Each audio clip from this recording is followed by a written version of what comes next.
Hezbollah के तेल अवीव पर हमले की एक तस्वीर दिखाना चाहूंगी, क्योंकि कई मिसाइलों से तेल अवीव में हमलों को अंजाम दिया जा रहा है और तेल अवीव में ही अलर्ट सायरन भी बज रहे हैं। और ये वो फ्रंट है जहां देखिए किस तरीके से आने वाले वक्त में इस बातचीत को देखते हुए क्या इसका भी सबसे बड़ा असर होने वाला है, क्योंकि लेबनान में आईडीएफ की तरफ से लगातार स्ट्राइक हो रही है, वहीं हिजबुल्लाह तेल अवीव को भी टारगेट कर रहा है।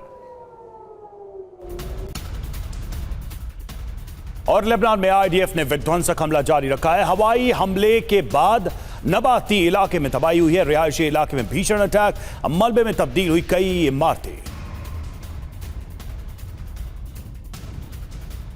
उधर लेबनान से इजरायली शहरों पर बमबारी को लेकर भी दावा किया गया और यह अश्कलोन पर कई मिसाइलों से वार को लेकर खबर है। इजरायली डिफेंस सिस्टम भी एक्टिव और आईडीएफ ने मिसाइलों को रोकने की कोशिश भी की है।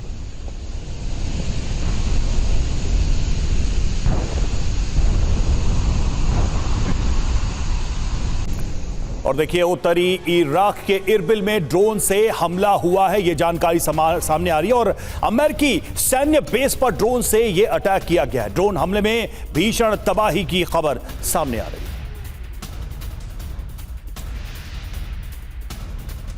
तो ड्रोन से ये अटैक हुआ है और जानकारी ये सामने आ रही कि अमेरिकी सैन्य बेस पर ड्रोन से अटैक हुआ है उत्तरी इराक के इरबिल में। तो जैसा कहा जा रहा था कि कहने को तो सीज फायर है, लेकिन ये हमले अभी भी हो रहे हैं। देखिए कहां हमला किया गया है, अमेरिकी सैन्य बेस पर ड्रोन से टारगेट किया गया है और इसमें तबाही भी हुई है। मतलब साफ है कि हमले तो चल ही रहे हैं, अटैक अभी भी हो रहा है। अब इजरायल के हाइफा में विध्वंसक वार की वो तस्वीर जहां हिजबुल्लाह ने इजरायल पर 4 रॉकेट दागे हैं और हिजबुल्लाह ने 24 घंटे में इजरायल पर 30 से ज्यादा हमलों को अंजाम दिया है।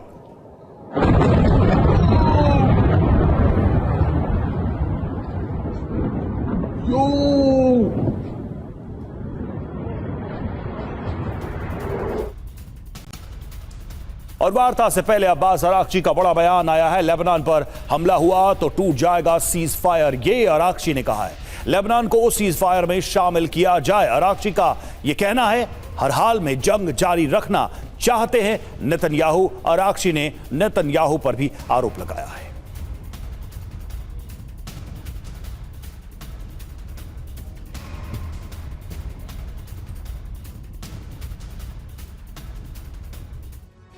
हालांकि लेबनान पर अटैक क्या टूट जाएगा सीज फायर, यही एक और सबसे बड़ा सवाल है, क्योंकि हिजबुल्लाह पर इजरायल ने हमले तेज कर दिए हैं। सीज फायर के बाद बेरूत में भी ताबड़तोड़ हमले जारी हैं। ईरान ने तुरंत हमले रोकने की मांग भी की है और ईरान की धमकी हमले नहीं रुके तो सीज फायर टूटेगा। हालांकि इजरायल ने लेबनान को सीज फायर के बाहर बताया, जबकि अमेरिका ने इजरायल का समर्थन भी किया है। बड़ी बात यह है कि इजरायल, अमेरिका, ईरान और पाकिस्तान शर्तों में लेबनान शामिल नहीं है।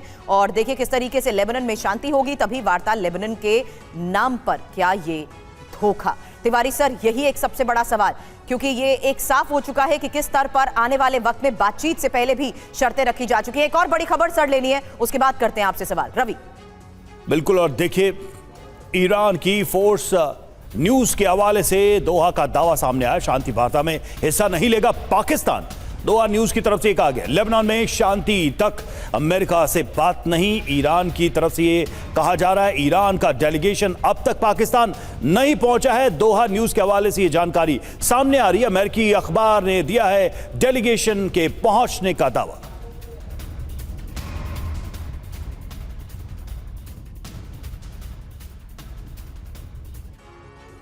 तिवारी सर, सवाल यही है, एक तो सबसे बड़ा सवाल है पाकिस्तान की मध्यस्थ भूमिका और उसके असमंजस को लेकर, वहीं दूसरी तरफ इजरायल अपना रुख लेबनान को लेकर साफ कर चुका है और उसी में जो काउंटर प्रपोजल ईरान की तरफ से आया उसमें लेबनान को लेकर भी एक सबसे बड़ी बात कही गई थी ईरान की तरफ से। क्या यह होने वाली बातचीत पर बड़ा असर साबित हो सकती है?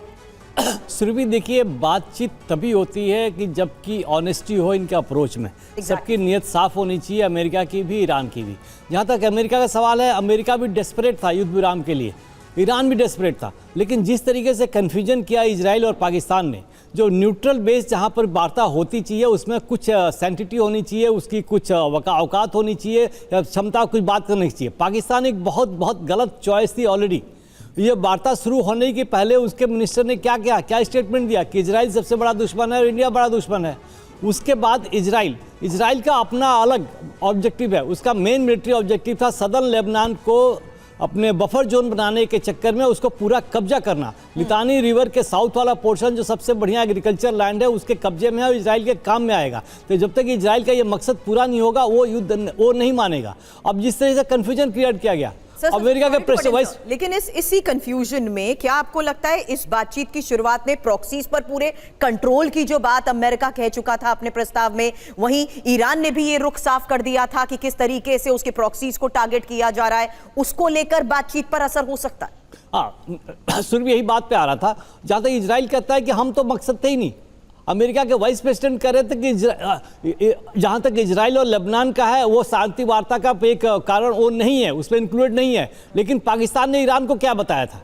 पाकिस्तान ने ईरान को क्या बताया था? पाकिस्तान ने बताया कि नहीं ईरान इंक्लूडेड है। तो ये कन्फ्यूजन जिस तरीके से है और जो खुद ही अनरिलायबल है, टेररिस्ट का हेड है और सब कुछ होने, पाकिस्तान एक गलत, बहुत बड़ी गलत चॉइस थी, ट्रंप की साइड से हो या ईरान की साइड से हो।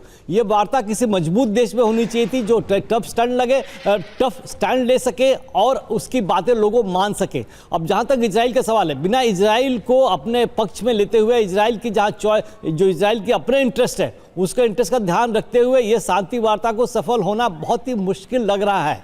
पर्टिकुलरली वेन्यू गलत है। अभी आप न्यूज़ दिखा रहे थे कि पाकिस्तान की पार्टी इन्वॉल्व नहीं होगी। अभी कितने लोग आएंगे कि नहीं आएंगे ये देखना पड़ेगा।